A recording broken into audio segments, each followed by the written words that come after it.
Welcome to the Dr. Tom Show. Today, I am very excited to have really quite an inspirational person join us on the show who's going to share some really great practical tips that we can all be using right now to make our lives better. It's a pleasure to have Mel Holliday on the show. She started life as a podiatrist, both medical and surgical, and she moved into managing Chiselwood Bespoke Furniture, which is a family business 33 years ago. She then went on to do some voluntary work with schools and young people around business, and in 2009 became a construction career ambassador. But it doesn't end there. She went on to be the chair of a charity called One Me, which helped people with funding and their careers, and in 2018 completed her master's in NLP. She has a keen interest in stress and helping young people with that, running workshops to help them through their difficulties. And in 2020, which I'm super excited to talk a little bit about today, she published her first book helping children with mental well-being called Breathe with Bruce. Mel, thank you ever so much for joining us on the show today. It's an absolute pleasure to have you here. Thank you for asking me. Well, I couldn't help but ask you when that Breathe for Bruce came through the post. But we've got some brilliant stuff to talk about today. And we're recording this at the time of a lockdown here in the UK with COVID-19. And I really want to ask you, how do you think, because this is not the first time we've been told what to do or constricted in what we can do, how do you think it's starting to affect people in their health, their well-being, and maybe in particular their mental health? I think this time I'm noticing more and more that people are struggling so much more than the first time because the weather's not great and people are not able to get out in the way that they would want to. I'm finding with my followers that parents and teachers and children are really struggling now to find different ways to get rid of their anxiety. It's much more noticeable this time. I certainly would agree with you. And what's the concern with that? If that anxiety starts to build, and we used, I suppose, quite naively and typically society, maybe we used to think of anxiety just really being an adult thing, and I suppose recently, last 5 years, we're starting to really notice it in children. Um, how is that now manifesting? What does anxiety look like to these people? Well, children especially are not able to communicate when they're anxious, or it comes out in the form of tantrums or sulking or being withdrawn. And they're all signs that a child isn't coping. And very often it comes out of the blue. You know, if you have children, those times when you're walking around a supermarket and the child throws themselves on the floor and how uncomfortable and embarrassing that is. But equally, the child can't explain why they've even got to that point. And communicating that when a very early age is hard, and that's how it can often be displayed. Teachers are now saying that even the children that perhaps wouldn't normally be having tantrums or displaying behaviour that is unusual, even those children are starting to show those signs now. And I think the tensions in a house that is supposed to be a relaxing safe haven is exacerbated because you've got possibly parents working from home as well as homeschooling, and that tension in a place that normally would be a safe space must be huge in all families and all spaces. I think we're feeling that whatever our situation is. And you'd see those small spaces become even smaller because, you know, that child might be anxious, then the parent gets anxious about it, and then that goes back and forth and back and forth. And you're working, maybe not, you might not even have an office. So you're working in the living room with the kids right next to you. And it's very difficult to get around that. It is difficult, and I think especially if you've got several people in a home now doing that, those spaces, as you say, become smaller. A parent might be working in one room, a child may be working in another room, and those places that normally you'd retreat to and be calm is now, your brain is actually seeing it as a workspace, which isn't really always very helpful and healthy, really.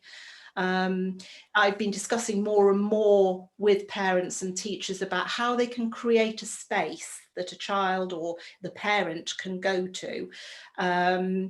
that is a bit of a retreat, and that can be easily done no matter how small a space can be. If you can find a corner that you can chuck some cushions down. Working with a memory board is quite helpful too. So have a piece of card or a sheet of paper that you can stick. The child can choose favourite pictures, places they've been on holiday, or their favourite place they like to visit that they're not able to do now, even their favourite foods or something that actually brings them comfort that they can look at. If you're doing that in a space and seeing it daily, your brain can actually become quite calm very quickly. Because visual is really good as well as having a comfortable place to sit. And do you think having something that's the same, or would you vary that space? Would you, so if the child likes going to the beach, but they also like going uh, to the toy store, would you vary it, or would you encompass all of that within that space that they go to? I think it would be good for the child to create that space alongside you. So ask them the questions of what they'd like in that space. And if they want to add to that as time goes on and they become comfortable with that space, that's fine too, because whatever brings comfort in that moment, same with an adult, is what is helpful, really. I like that. I remember uh, reading a thing about, I think it was Buddhists were talking about space has um, time and memory. Space has time. Space and time have memory. So if you've ever been to a church, it's been there for years, and you walk inside, you feel that energy of the church. So having the same space in the house that becomes that, for a better word, sacred space for you to go to, I suppose, is super important. Well, I think also then, especially for a parent, if they can't get to the bottom of what the child, why the child's feeling like that, if you're noticing the child's going there of their own accord on a regular basis, you might be able to find out the pattern. You know, I think we're asking children to homeschool, which watching a screen for a long period of time in itself may be stressful. And if you're noticing that they're taking themselves off and going to that place, maybe having a conversation with them when they're calm and quiet and asking why they appear to be doing that regularly might just be the prompt. And it might be something really simple. Maybe they are finding it stressful to just cope with the technology. It just gives them and you a chance to see if there's a pattern of behavior developing, and if they've got a safe space to go to, whatever and whenever that is, it just encourages them to understand their own behavior too. And if you notice that pattern, um, is it about sympathizing with it? Is it about interrupting it? How would we maybe deal with that pattern that is creating the stress for the child? I suppose you'd only interrupt it really if they're going to be a danger to themselves. Yeah. Allowing them to calm down in their own time would be more helpful at this stage, because they haven't got anywhere else to release and run around and do it. So empathizing and just giving them a cuddle and just being there, I think is key. However, for a parent, that's quite difficult too if you're feeling tense and Mm. stressed. So it's how can you manage your behavior as well as them when that tension is there? It's breaking a cycle. I like what you mentioned right there. You mentioned the word cuddle. That is something I miss from other people right now. And connection, human connection, is just so diminished at the moment. Even facial expressions. So we might be talking about a scenario here with parents and children, but what about an adult potentially? You know, the teacher who is on their own, or the parent who's separated, and the child's now at the other parent's house and they're on their own. What can Yeah. they be doing to help themselves, do you reckon? Well, I think you're absolutely right. And I do wonder where long term that's going to go, because we as humans do need that contact, that connection. And not being able to do that, I do wonder whether moving forward we're going to take quite a while to feel comfortable about that behaviour that was so normal and natural. Um, I think for a parent or a teacher, when they're wanting to reach out, must be very difficult. And so therefore words become very important, how you express to a child that you're still there for them, even though you can't hold them. Just being there and noticing if that child isn't feeling great, and perhaps taking time out after the lesson to go and have a conversation with that child or the parent, and just allowing the child to realize they're there for them. Equally though, the teachers are not coping very well either, so I think being kind to yourself and not expecting too much to be there all the time. You know, I think we put such high values on what we want to be able to achieve, and it must be so difficult when you can't do that at the moment as a parent or a teacher. So just being kind to yourself and accepting that tomorrow's another day, getting up, starting again. You've got a chance to recalibrate and just take a moment for yourself, really. I like the onus there on checking in with yourself, spending time with yourself, and dialogue and talking, because you mentioned not long ago, you mentioned about screens and children potentially struggling with screen time. A common default now is to just, and we used to criticize the adult for just giving the child the iPad, but the adult does the same to themselves. They just give themselves the iPad. Do you think children are struggling with technology? Do you think it's having a bigger impact on their health? Screen time is always a bit of a difficult one. You know, pre-COVID, we were getting, or a lot of people were getting into the habit and behaviour of meeting up with people and turning their phone off or putting their phone elsewhere so that they could be present. For me, being present is really important. And so screen time when you're out and about and eating a meal and should, in my opinion, not be there, so you can be present with that person that you're communicating with. However, in a way now, thank goodness for technology, because if it wasn't for the way that we were able to communicate and Zoom like now, that connection wouldn't be able to continue. And I'm thankful now for screen time. And I think children, it's normal. They've never known any time without a screen. I suppose it's how you use it. If you're using it for distraction and giving it to the child so that you can do something else, that's fine, as long as it's not all day. So monitoring how much a child is on screen time is quite important. But I also understand when you're closeted in a house, sometimes that's a necessity. I think for children moving forward, I now have a way of turning my phone off notifications from a certain time in the evening so that I'm not tempted to look at the screen anymore. It turns itself off and it comes back on again at 7 o'clock in the morning. So that period for me takes me off that screen time, and I found that really helpful and healthy. And maybe for parents and teachers to be able to do that and allow something else to happen in that time would be good, especially at the end of the day. That wind down time, I think, is important. It's so important for someone's health and their biochemistry, their physiology, the lot. I think the thing that keeps people in is that it's that slight addiction, that fear that they're going to miss something, or which is driving their sympathetic nervous system, their body's fight and flight stress response. And I suppose this is going to link nicely into the breathing stuff. If people feel like they're in that anxious state, that they are worked up, which is essentially a predominance of their stress response, what can they do to help themselves? Like, because like taking a hit of a drug, they could just grab the phone or whatever it is and go, Yeah. but it hasn't really changed anything in their physiology or their health long term. I suppose I'm setting you up to talk about breathing, but what could they be doing with that? Well, I became really fascinated with breathing techniques a few years ago. I met a gentleman, an Indian GP, who works in an Indian hospital, and he had set up a yoga and breathing clinic within the hospital, mainly for patients that had had heart operations.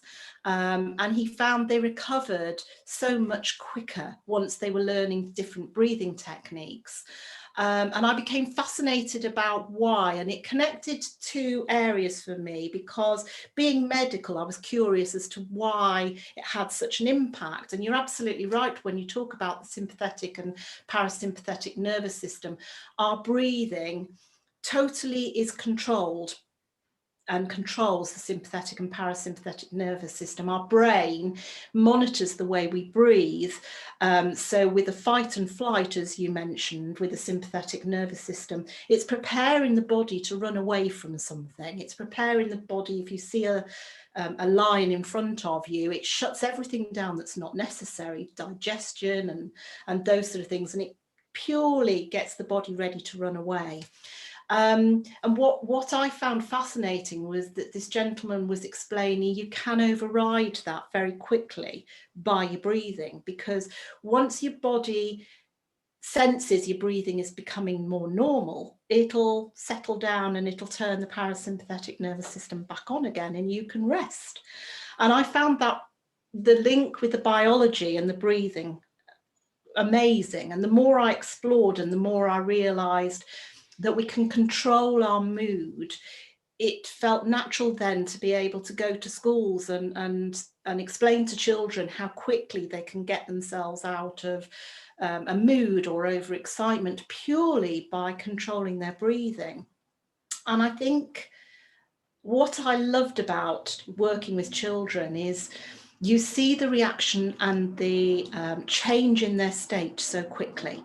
So they'd come in from playground and they'd be running around, and the teacher, you could see, was sort of like getting a bit exasperated, and you'd lie them down and you'd practice a quick breathing technique, and the change of atmosphere in that classroom was instant. And to see the teacher's expression and then realize that actually they had a technique they could get those children quickly calm was just lovely. I can't, to me, it's just such a simple and free thing to do. Everybody can do it. I love it, and it literally is free, and we don't put it. Obviously, we need to breathe to stay alive, but we don't necessarily put so much onus on it. And it's interesting you mentioned digestion there, because you get a lot of people turn around and go, I'm not stressed. Oh yeah, I've got IBS, but I'm not stressed. The body's showing them they've got something. Yeah, now you see this GP being Indian, and he said that the Western culture has far more, and is becoming worldwide, but far more stomach complaints because your sympathetic nervous system doesn't switch off. We are always slightly turned on. And if that's the case, your stomach and your digestive system isn't functioning fully. And if that's the case, that is why his belief, and I'm inclined to agree with him, why there's more allergies and more psoriasis and all those things that we're seeing more and more of, is because we only breathe to something like 60% of our capacity. Our lungs don't actually fully oxygenate in the Western society. We strive to have flat stomachs. And yet by having flat, tense stomachs means we can't belly breathe properly, so our lungs can't fill. And well, there's so many reasons. I could go on for ages as to why breathing technique, if you can do it and do it comfortably, has so many benefits in your life. So true. I mean, you mentioned psoriasis and skin. Like, the other area that breathes in our body is through our skin, and if you're not breathing into your lungs, your skin's going to express the conditions. Yeah. So people are listening to this and they're going, well, I breathe. I can just hear my dad's voice going, I breathe. What are you talking about? What can they do, or how do we actually do this to create a sense of calm within our body? First of all, find a space where you can be uninterrupted, and sit or lie. It doesn't really matter which way, and being present. Just literally just being present. Try not to think about anything around you. And by focusing on breathing, that happens very quickly. So breathing through the nose is really important. And the reason that you should breathe in and out of the nose, I actually put something on my Facebook page recently, and someone came back saying she really loved it. And it was, you breathe through your mouth as much as you eat with your nose. Now, that is because our body is designed, each part of our body is designed to do something specific. When you breathe through your nose, it cleanses it because you have hairs in several places within your nose, so it cleanses the air, it warms it to an optimum temperature for your lungs. It's a great sensor as to whether or not you're in danger. It's one of those organs that, you know, will smell danger, and it alerts the brain, and then it controls the sympathetic and parasympathetic nervous system. So breathing through your nose is very important, and that might take some time to do, because it's not something we naturally do nowadays. Babies do, and animals do, but we've lost the ability of that. So just practicing that alone is good, to just breathe in and out of your nose. Then holding breath is really important too. So when you're breathing, you need to take long, deep breaths so that you can expand the lungs. Again, so just practice that maybe for a week, just putting your hands on your stomach and feeling where that air is going. Are you breathing high into your chest? Can you breathe lower into your stomach? The more you can do that, the more your lungs will expand, so that gets more oxygen in your body. So practice that for a little while. Then breathing and holding breath is really good. Now, the brain and the body senses not oxygen, but carbon dioxide. And so when you hold breath, it changes the chemical state in your body. And that again can help the nervous system. So incorporating breathing in and holding breath and breathing out and holding breath is a really good thing for your body to do. So for me, the Indian practitioners tend to do it 4 times a day, but I do it twice a day. And I do it for about 10 minutes. And for me, I do it before I get out of bed, and then last thing at night before I go to sleep, because there's no one around, generally calm, no interruptions, and it takes about 10 minutes to do. So that is, and it's something that once you get into the habit of doing, you notice when you don't do it. And what I've noticed, especially in the last year when we've been so anxious, is that I can feel my body naturally doing it, and I'm then thinking, oh, okay, why am I heavily breathing? Oh, okay, maybe it's that. My body is naturally learning that it's a good coping mechanism for me. So you're noticing your body's response to stress physiologically in your breathing before mentally in understanding. Absolutely. What a And I've great place to be. that this year. Amazing. I mean, I certainly would attest to it. I do breath work before bed every night. And when I'm going through particularly stressful situations, I do more, and I have a breathwork coach I use with as well. So it's a fantastic practice. And like you said, it's that simple. It's that easy. Yeah. I think one of the issues with healthcare in the Western world is we've turned it into this complex beast of which it does not need to be. So thank you, and that's some really great practical tips that people can take away. So your book is called Breathe with Bruce, and that came out in September 2020. So obviously we've talked about breath work, and Breathe with Bruce is targeted towards children, but also has some tips that follow along with it for parents and teachers. Tell us a little bit about Breathe with Bruce, where it came from, and if you saw Breathe with Bruce in every single primary school, what would that achieve?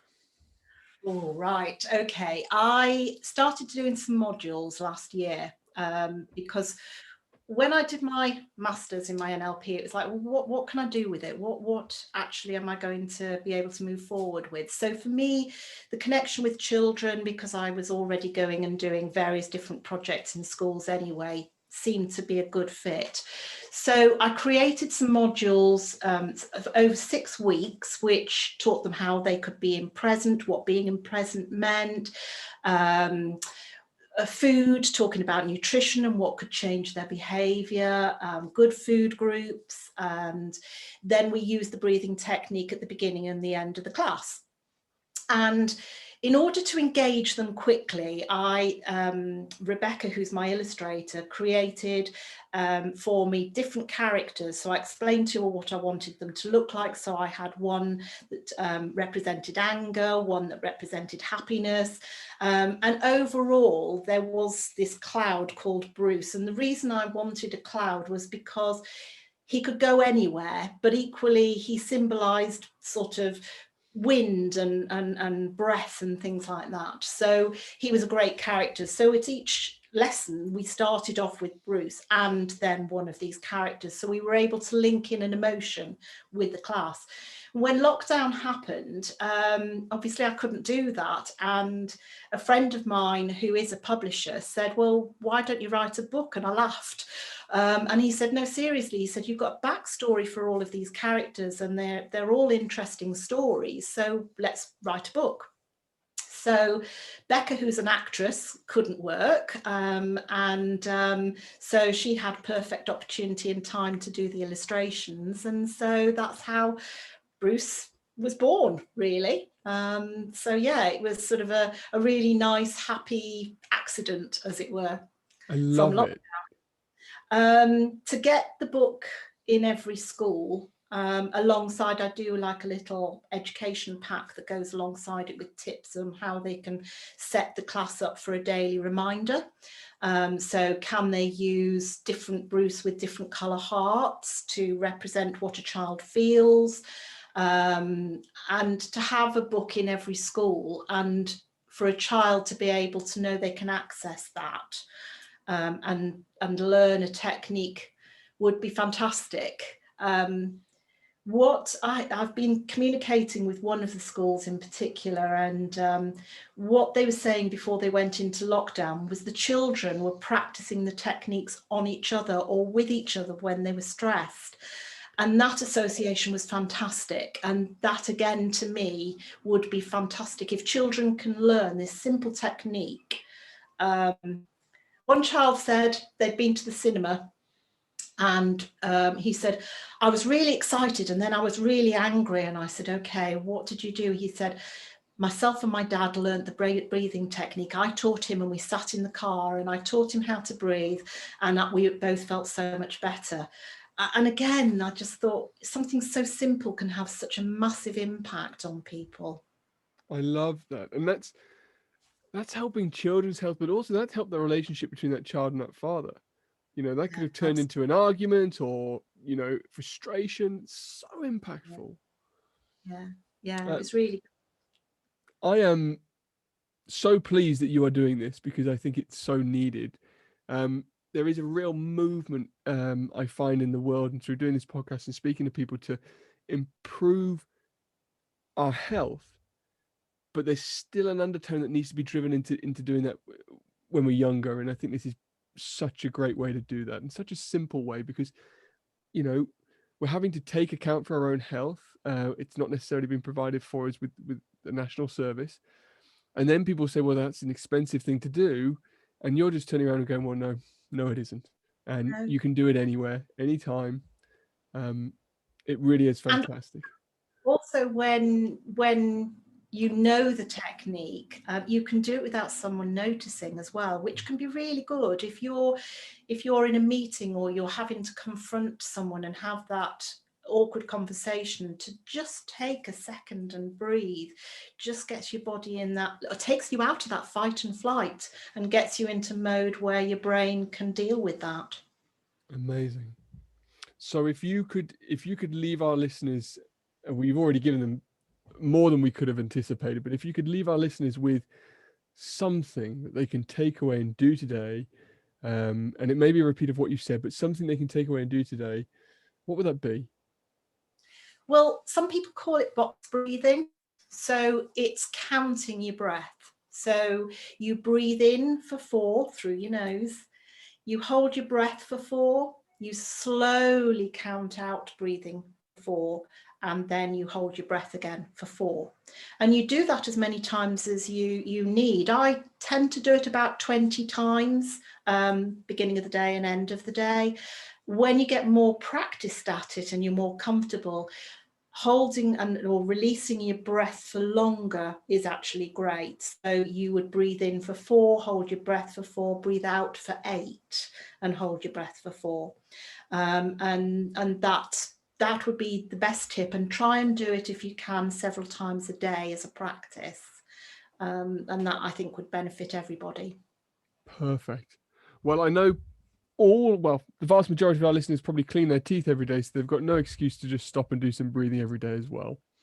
Thank you so much for being with us today, Mel. Where can people find out more about Breathe with Bruce, or more about what you offer, and get in touch with you if they'd like to?